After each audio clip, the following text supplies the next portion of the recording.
नमस्ते, मैं हूं रवीन गौतम और आप देख रहे हैं ब्लंटली स्पीकिंग। क्या आपको पता है कि आपके पेट में प्लास्टिक है? ये प्लास्टिक आ कहां से रहा है? कभी आपने सोचा है?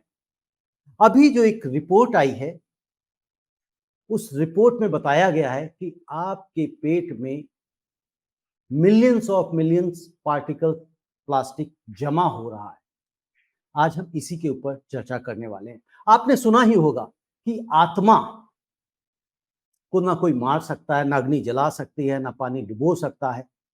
उसी तरह से प्लास्टिक के बारे में भी कहते हैं कि ना इसे जलाया जा सकता है, ना डुबाया जा सकता है, ना इसे पूरी तरह से समाप्त किया जा सकता है। एक बार जब ये बाहर इसका आ जाती है एनवायरनमेंट में, फिर ये प्लास्टिक कहीं ना कहीं रहती है। इसी विषय पे हम बात करेंगे कि प्लास्टिक हमारे जीवन में कितना ज्यादा हानिकारक हो गया है, क्योंकि आज किचन से लेके, कार से लेके, ऑफिस में कहीं भी आप देख लें, बिना प्लास्टिक के ऐसा लगता है गुजारा ही नहीं है। डॉक्टर अंशुमान, आपका बहुत बहुत स्वागत है। धन्यवाद। डॉक्टर अंशुमान, ये जो प्लास्टिक हमारे पेट में जमा हो रहा है, जो ये नई रिपोर्ट आई है कोलंबिया की, तो ये प्लास्टिक अगर जमा हो रहा है तो इससे सबसे पहले तो हम यह समझना चाहते हैं, हमारे दर्शकों को हम ये बताना चाहते हैं कि इससे होने वाले नुकसान क्या क्या हैं। और ये जो बताया गया कि मिलियंस ऑफ पार्टिकल्स जमा हो रहे हैं, तो मिलियंस ऑफ पार्टिकल्स, ऐसा लगता है पता नहीं कि हमारा पेट प्लास्टिक से ही बन गया है क्या? तो कितने ग्राम या कितने मिलीग्राम प्लास्टिक हमारे पेट के अंदर अमूमन पाया जा सकता है? जी, देखिए कई बार शोध के बाद रिपोर्ट्स आ रही हैं। अभी जो रिपोर्ट्स आई नैनो प्लास्टिक की आई है। पिछले कुछ 3-4 सालों में जो रिपोर्ट चल रही थी वो माइक्रो प्लास्टिक की चल रही थी। अब टेक्निकल जी टर्म है, मैं समझाता चलता हूँ क्या है। जी micro plastics means 10 to power -6 अगर उसका डायमीटर हो, मतलब सूक्ष्म प्लास्टिक जो इतना माइक्रोन का हो, उसको माइक्रोप्लास्टिक कहते हैं। नैनो प्लास्टिक 10 टू पावर -9 मतलब माइक्रोप्लास्टिक से भी 1000 गुना और सूक्ष्म हो जाए। ओके। ये प्लास्टिक, इस प्लास्टिक की इस बार रिपोर्ट आई है। अब ये कहानी कहां से शुरू हुई? न्यूयॉर्क टाइम्स में छपा भी था जब ये रिपोर्ट आई थी, 2018 की बात है, जब कहा था कि human stomach has become ocean of microplastic, मतलब इंसान का पेट प्लास्टिक का समंदर बन चुका है। इतना एग्जरेट करके लिखा था। एग्जरेट लिखा नहीं था, एक्चुअली जब साइंटिफिक रिसर्च देखेंगे, वीडियो देखेंगे, विजुअल देखेंगे, तो आपको सच में लगेगा समुद्र में प्लास्टिक प्लास्टिक तैर रहा है। अब ये बात कैसे कोरिलेट हुई? अंडर वाटर, ओशन में, समुद्र के नीचे भी, तलहटी में प्लास्टिक सच में ऐसे ही तैर रहे हैं। एक्वेटिक एनिमल्स के पेट में, मतलब मछलियां, क्रैब्स, जो जल में रहने वाले जीव जंतु, उनके पेट में यही प्लास्टिक्स है। गाय भैंस के पेट में यही प्लास्टिक है। आपके वातावरण में चारों तरफ यही प्लास्टिक्स है। और ये प्लास्टिक कैसे घूम रहा है, उदाहरण दे देता हूं। आप देखते होंगे प्लास्टिक के फ्लेक्स, बैनर, पोस्टर, घरों पे प्लास्टिक, बाहर प्लास्टिक। धूप में प्लास्टिक फ्रेजाइल हुआ, हवा चली, टूटा, इसके कण उड़े, उड़ के वातावरण में गए और हमने इनहेल किया फेफड़े में। माइक्रोप्लास्टिक तक तो फेफड़े में रुक जाएगा, तो सिर्फ दिक्कत ये करेगा, सांस में आपको तकलीफ होगी। लेकिन नैनो प्लास्टिक जो बैरियर होता है उसको पेनिट्रेट करेगा और ब्लड में चला जाएगा। ब्लड से सर्कुलेट होते ये हार्ट, ब्रेन, हर जगह सारे बैरियर को क्रॉस करेगा और ब्रेन तक पहुंचेगा, जिसके कारण ब्रेन के लक्षण, हार्ट अटैक और अन्य बीमारियां होने लगेगी। अब सोचिए, यही प्लास्टिक आपके इंटेस्टाइन में चला गया, मतलब खाना आप जब खा रहे थे, पानी पी रहे थे, उसके साथ गया, तो पहले इंटेस्टिनल लाइनिंग को करेगा, तो आपको इंडाइजेशन की तकलीफ, और जब ब्लड में फिर इंटेस्टिन के माध्यम से, रास्ते से घुसा, तो बाकी सारी तकलीफ। अब इसकी और भी कहानी समझिए। प्लास्टिक आपने इस्तेमाल किया, फेंक दिया सड़क के किनारे। आज मेट्रो सिटी की हालत देख ही रहे हैं कि सड़क के आसपास भी कंक्रीटाइजेशन हो गया है, मतलब मिट्टी बची नहीं है। लेकिन छोटे सिटी में भी, बड़े सिटी में भी, आपने कुछ भी खाए, चिप्स खाया, कुछ भी खाया, प्लास्टिक उठा के फेंक दिया। इसने धरती को इंसुलेट कर दिया है, मतलब धरती के ऊपर प्लास्टिक है। तो जो बारिश का पानी होता है, धरती में जो पोर्स होते हैं, सुराख होते हैं बारीक बारीक, उसके थ्रू, मिट्टी के थ्रू पानी अंडरग्राउंड वाटर टेबल में जाना चाहिए, वहां नहीं गया। और अपरेंटली आपको लगता है हर शहर में सैलाब आ रहा है। बारिश ज्यादा नहीं हुई, पानी अंदर नहीं गया। और at the same time underground water table आपका कम होने लगा। कभी ये प्लास्टिक जहां टूटेगा तो इसी पानी के साथ अंडरग्राउंड वाटर टेबल में यही माइक्रोप्लास्टिक, नैनो प्लास्टिक पहुंचेगा, फिर वहां से हैंडपंप से, बोरिंग से हम पानी निकालेंगे, पिएंगे, तो हमारे पानी में प्लास्टिक। अब चलिए आपके घर में, लेकिन अपार्टमेंट में। डॉक्टर साहब, इस पे आगे बढ़े कि प्लास्टिक कैसे आ रहा, उससे पहले थोड़ा सा ये समझाइए कि प्लास्टिक अगर जो हमारे पेट के अंदर है तो उससे नुकसान क्या क्या है, क्या बीमारियां हो जाती हैं? जी, इसको मैंने पहला बताया, लाइनिंग जिसको कहते हैं मैकेनिकल। मैकेनिकल मतलब आपके इंटेस्टाइन को लाइन कर दिया, तो इंटेस्टाइन का काम क्या था? खाना पचाना, और खाने पचने के बाद पोषक तत्व को अंदर एब्जॉर्ब कर लेना। तो पहली समस्या इंडाइजेशन। उसके बाद मैल एब्जॉर्प्शन, मतलब पोषक तत्व आपको मिले ही नहीं, तो आपको अलग किस्म की कमजोरी, मतलब विटामिन की डेफिशिएंसी, और ये डेफिशिएंसी अपेरेंटली आप लगेंगे हट्टे कट्टे मोटे हैं, लेकिन शरीर आपको खोखला होता जाएगा। मेजर तत्व आयरन, कैल्शियम, विटामिन, एंटीऑक्सीडेंट्स, इनको एब्जॉर्ब नहीं होने देगा, प्रोटीन को एब्जॉर्ब नहीं होने देगा। एक प्रॉब्लम। फेफड़े की लाइनिंग में चला गया तो सांस की दिक्कत, मतलब ऑक्सीजन वहां पहुंच तो गया, लेकिन उस ऑक्सीजन को ब्लड तक पहुंचने से इसने रोक दिया, जो बड़े प्लास्टिक के कण हैं। फिर नैनो प्लास्टिक का कण इसको पेनिट्रेट कर गया, इसके रास्ते अंदर ब्लड में चला गया। अब ब्लड में जाके सर्कुलेट होकर हर ऑर्गन में पहुंचेगा। इसमें प्लास्टिक एक ग्रुप हुआ, लेकिन इसमें जो केमिकल्स हैं, BSA, थैलेट्स और फिनॉल्स और बहुत सारे केमिकल इस तरह के हैं, जिसके कारण पहला एंडोक्रीन डिसरप्टर का काम करता है, मतलब हार्मोन्स के तरह मिमिक करके, और एस्ट्रोजन जो फीमेल हार्मोन है, प्रोजेस्टेरोन, उसको डिस्टर्ब करके ये ब्रेस्ट कैंसर कराता है, एंडोमेट्रियल कैंसर कराता है, और थायराइड की डेफिशिएंसी होती है। अब देखिए, आप पूछ के देखिएगा कि आजकल महिलाओं में थायराइड की गोली खाना एक आम बात हो गई। किसी ने सोचा कि ऐसा हुआ क्या 20-30 साल में? थायराइड की इतनी कमी क्यों हो गई? जब नेचुरली हमारा थायराइड फंक्शन कर रहा था, बर्बाद क्यों हुआ? बर्बाद हुआ प्लास्टिक के थैलेट्स, BSA, इस केमिकल से। इसको डैमेज किया, किडनी में पहुंचा, किडनी कैंसर, ब्लड में सर्कुलेट हुआ, वहां का कैंसर, यूरिनरी ब्लैडर मतलब पेशाब की थैली, वहां का कैंसर, मतलब जहां ये पहुंच रहा है वहां दिक्कत कर रहा है। उसके अलावा क्या करता है तो फॉरेन एलिमेंट, तो बॉडी इसको डिटेक्ट करती है जब फॉरेन एलिमेंट।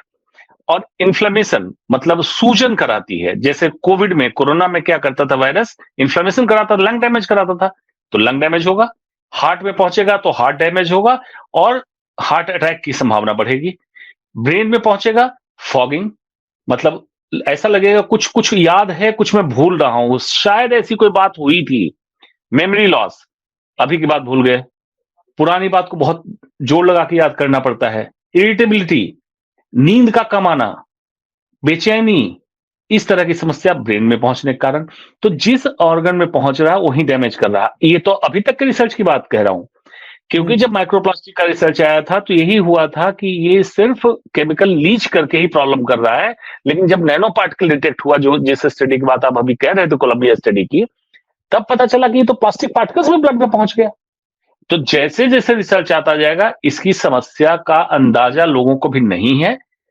खास बात यह है कि जो बिजनेस प्रोपेगेटर हैं प्लास्टिक के, वो जब भी टेलीविजन डिबेट पे मेरे साथ बैठते हैं तो कहते हैं प्लास्टिक एक जस्ट वेस्ट प्रॉब्लम है, मतलब प्लास्टिक एक कचरा है, इसके अलावा कुछ नहीं, इतनी समस्या नहीं है। जबकि ऐसा नहीं है।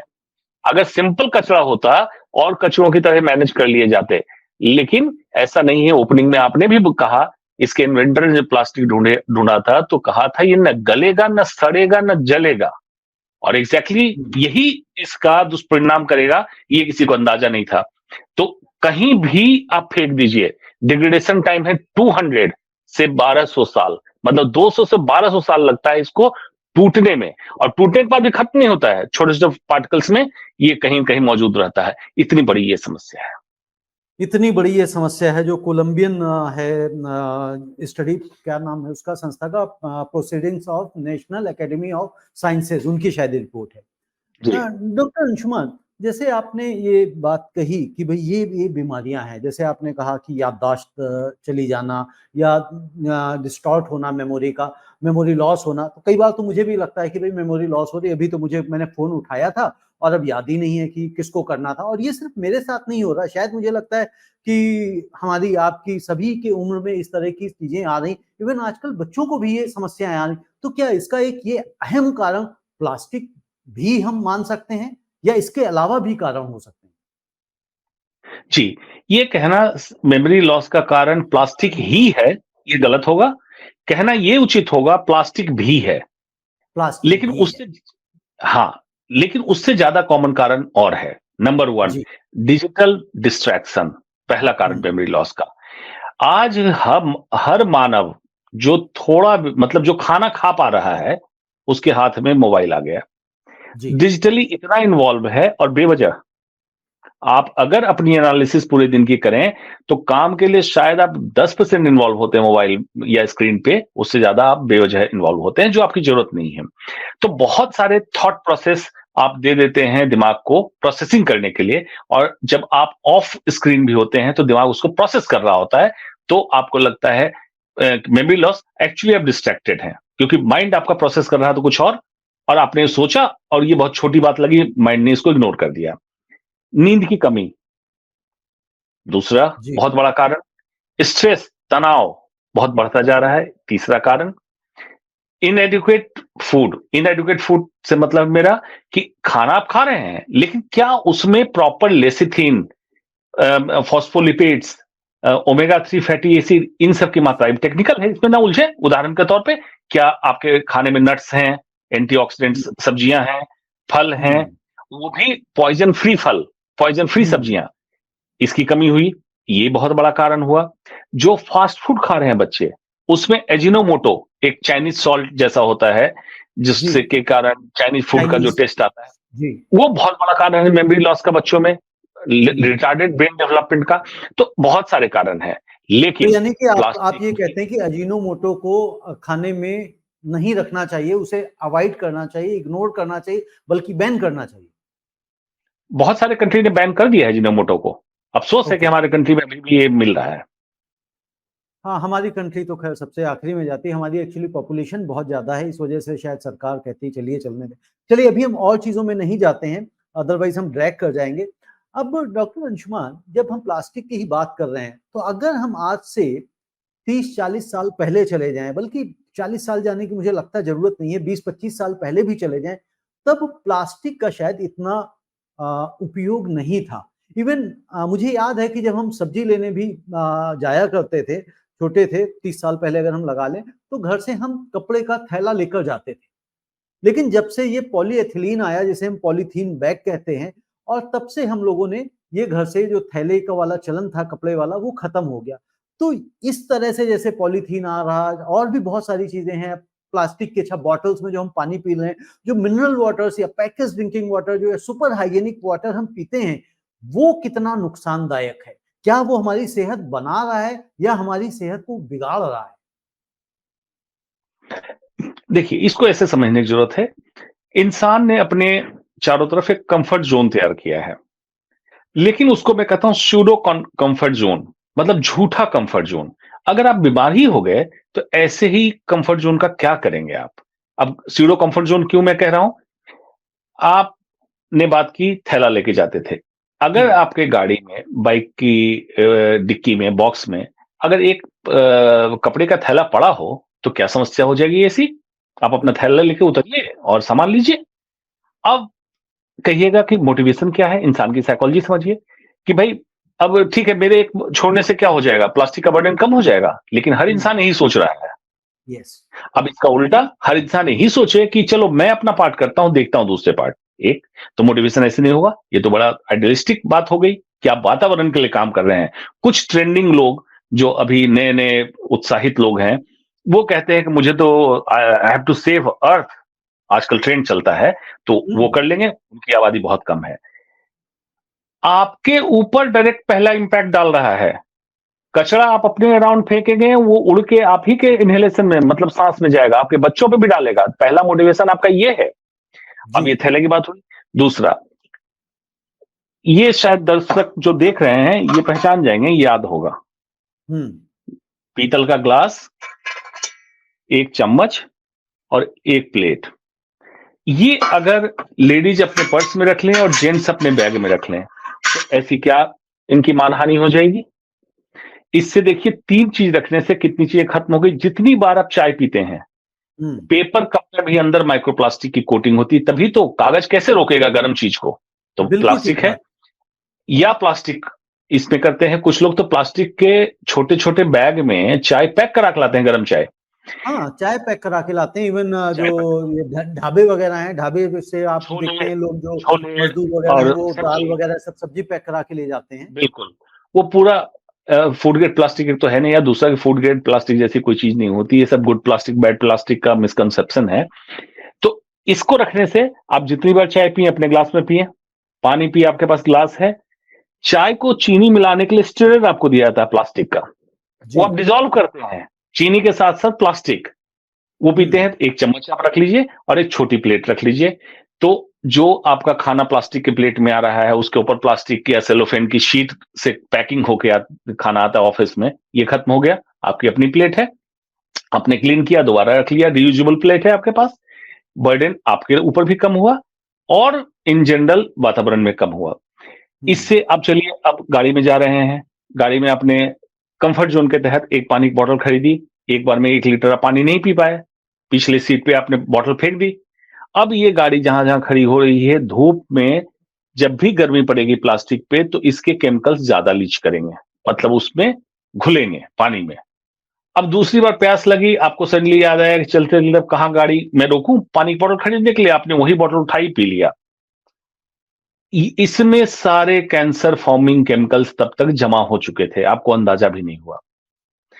घर गए, प्लास्टिक के कप, प्लास्टिक का मग, या सोकल टपरवियर, या जो भी कंपनी बनाती है सोकल फूड ग्रेड प्लास्टिक, उसी में पानी रख के चाय बना ली, दूध गर्म कर लिया, कुछ भी कर लिया, माइक्रोवेव में खाना गर्म किया। इस तरह से जब आप अपने अराउंड झांकें, अपनी रसोई को झांकें, तो इंसान पूरी तरह से सराउंड हो चुका है प्लास्टिक से। कुछ चीजें तो आपको दिखती हैं, कुछ चीजें नहीं दिखती हैं। जैसे पानी सप्लाई करने के पाइप धीरे धीरे मेटल के, लोहे वाले पाइप रिप्लेस कर दिए गए और प्लास्टिक की पाइप पीवीसी। डाल दी गई, पीवीसी, पॉलीविनाइल क्लोराइड। उसमें से पानी आया, धूप में एक्सपोज है, उसमें से केमिकल लीच हुआ। अब ये पानी आ गया आरओ में। आरओ में आयन एक्सचेंज रेजिन जो डाला जाता है फिल्टर, उसमें आयन एक्सचेंज रेजिन के लिए पॉलीस्टीरीन डाला जाता है, तो वो भी प्लास्टिक का ही कंपोनेंट है, वो आपके पानी में आ गया। फिर पानी आपने बोतल में भरी प्लास्टिक की, फ्रिज में डाल दिया, वहां पे प्लास्टिक लीच कराया। तो कहने का मतलब, आप अपने जीवन से छोटी छोटी चीज का बदलाव करके, जैसे सिरेमिक फिल्टर, अगर पानी गंदा है। दूसरा, ऐसा हुआ क्यों, आपने जो सवाल पूछा, हुआ इसलिए कि पानी का कमाल ये था कि संक्रमण होने की संभावना, मतलब इकोलाई, कॉलरा, हैजा, इस तरह की समस्या जो हो जाती थी पानी पीने से, उसी का मार्केट ऐसा बदला, हाइजीनिक सो कॉल्ड। लेकिन आपने क्या सोचा, संक्रामक बीमारियों से तो बचा लिया आपको, लेकिन डेडली डिजीज आपको दे रहा है। तो आपको बैलेंस ये बनाना है, संक्रामक बीमारी से बचने के लिए पानी आपका साफ हो, तो इस तरह के फिल्टर का इस्तेमाल करें। प्लास्टिक की बोतल में न रख के आप कांच की बोतल, तांबे की बोतल, स्टील की बोतल, मतलब जो इनर्ट एलिमेंट है आपके लाइफ में, उसमें पानी रखें। यहां बच गए आप। वही बोतल लेके आप गाड़ी में जाएं, पानी पिए, पानी बच जाए, आप घर लाएंगे बोतल, नेचुरली आप छोड़ेंगे नहीं, क्योंकि अच्छी बोतल है आपकी, तो पानी वो फेंक जाएगा, या कहीं आप इस्तेमाल कर लेंगे बर्तन धोने में, किसी काम में। इस तरह से छोटे अगर बदलाव करें, तो इंसान के जीवन से धीरे धीरे समझ में आएगा कि कितना बड़ा बर्डन कम हुआ। और दूसरा, जो इस स्लो पॉइजन की तरह इतनी समस्या करा रहा था, आपको खुद महसूस होने लगेगा, प्लास्टिक फ्री लाइफ होते आप हेल्दी महसूस करने लगे। करके देखिए। प्लास्टिक फ्री लाइफ होते ही आप हेल्दी महसूस करने लगेंगे। बिल्कुल आप सही कह रहे हैं। जैसे भी आपने कार की बात कही, तो कार में 1 लीटर की बोतल तो चल ही रहा था, बट उसके साथ साथ अब चलन ये चलने लग गया था कि भाई 200 ml वाली, 250 ml वाली पानी की पूरी बॉटल्स का जो क्रेट आता है, पैकेट आता है, वो पीछे उठा के हम ट्रंक में रख देते थे और उसको यूज करते रहते थे, ताकि भाई हमारे लिए भी हो गया, गेस्ट कभी बैठा अगर कोई तो उसको भी यूज हो गया। हालांकि बाद में जब समझ में आया, आप ही के प्रोग्राम हमने किया था, तब हमने उस पानी को कैंसरस वाटर बोलना शुरू कर दिया था कि भाई गाड़ी में जो पानी रह गया है वो तो कैंसरस हो गया है। लेकिन जी। डॉक्टर अंशुमान, मैं थोड़ा-सा और एक चीज़ समझना चाहता हूँ कि अगर हम आज से 25-30 साल पहले की लाइफ से कंपेयर करें कि ऐसी कौन-सी बीमारियाँ हैं, या यूँ कह लें कि जहाँ पे प्लास्टिक नहीं पहुँच रहा है गाँवों में, जो बहुत इंटीरियर्स में, रूरल एरियाज़ में, वहाँ पे कौन-सी बीमारियाँ नहीं हैं प्लास्टिक के चलते, और प्लास्टिक के चलते शहरों में जहाँ पे प्लास्टिक कंज्यूम किया जा रहा है वहाँ कौन सी बीमारियां आजकल आप देखते हैं, जो इतनी सारी आपने बात करी, हम एक चीज बहुत बड़ा उसमें से बोलना भूल गए। स्विगी और जोमेटो का जो भी कल्चर, यानी कि फूड डिलीवरी का जो कल्चर चला हुआ है, उसमें भी जी जितना भी खाना हमारे घरों पे या ऑफिसेज में आ रहा है, सारा का सारा खाना प्लास्टिक में आ रहा है। और जो आपने कहा कि भाई गुड प्लास्टिक बैड प्लास्टिक जैसा कुछ नहीं होता, प्लास्टिक प्लास्टिक ही होता है। हमें भी ऐसा लगता था भाई फूड ग्रेड प्लास्टिक प्लास्टिक है, तो वो जो जिसमें आ रहा है और खासतौर से हीटेड गर्म खाना आ रहा है, तो वो तो प्लास्टिक और ज्यादा कंज्यूम कर रहा है।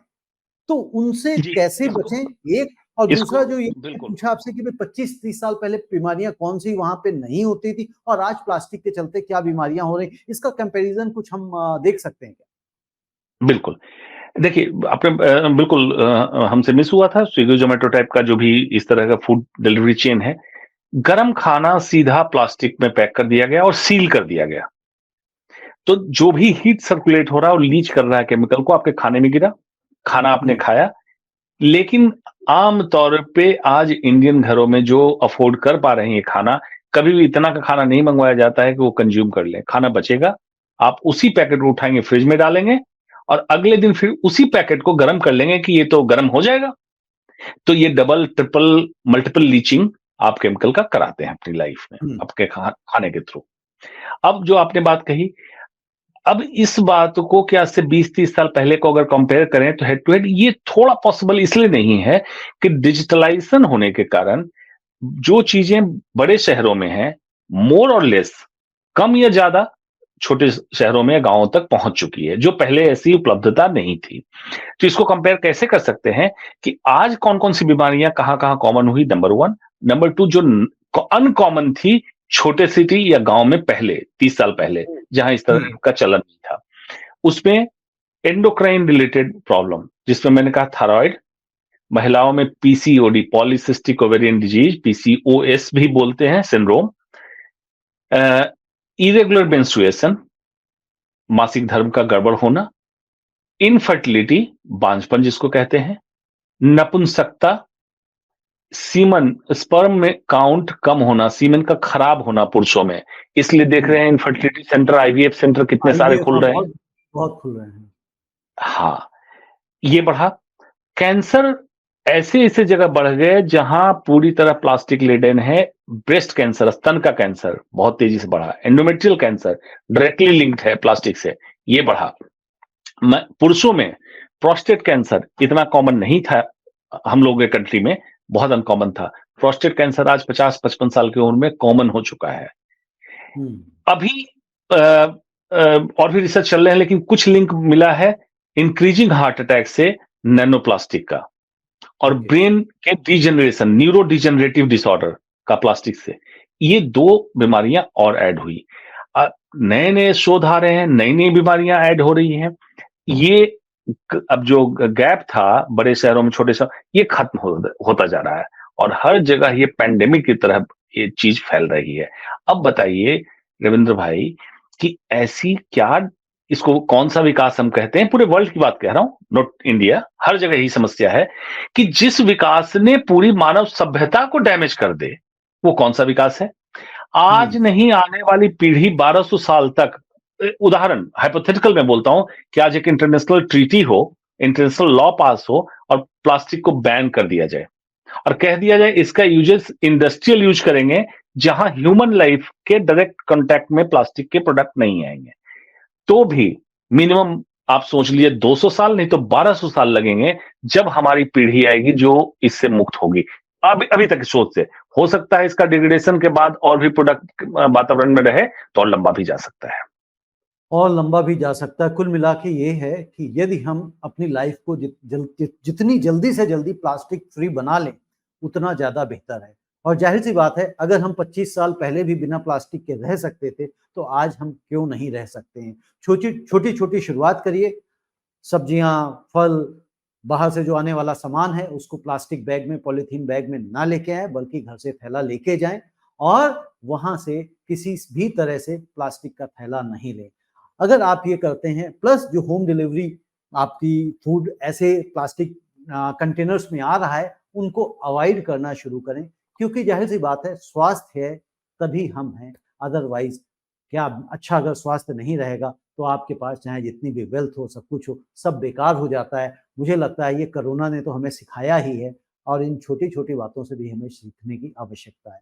डॉक्टर अंशुमान, बहुत-बहुत धन्यवाद आपका। और आप जिस तरह की जानकारी देते हैं, मैं समझता हूँ समाज का हम लोग सब लोग मिलके इसी तरह से भला कर सकते हैं। जिसके पास जो है आप अवेयरनेस क्रिएट कर सकते हैं, तो अवेयरनेस हम उसको क्रिएट करें। धन्यवाद, नमस्ते। धन्यवाद।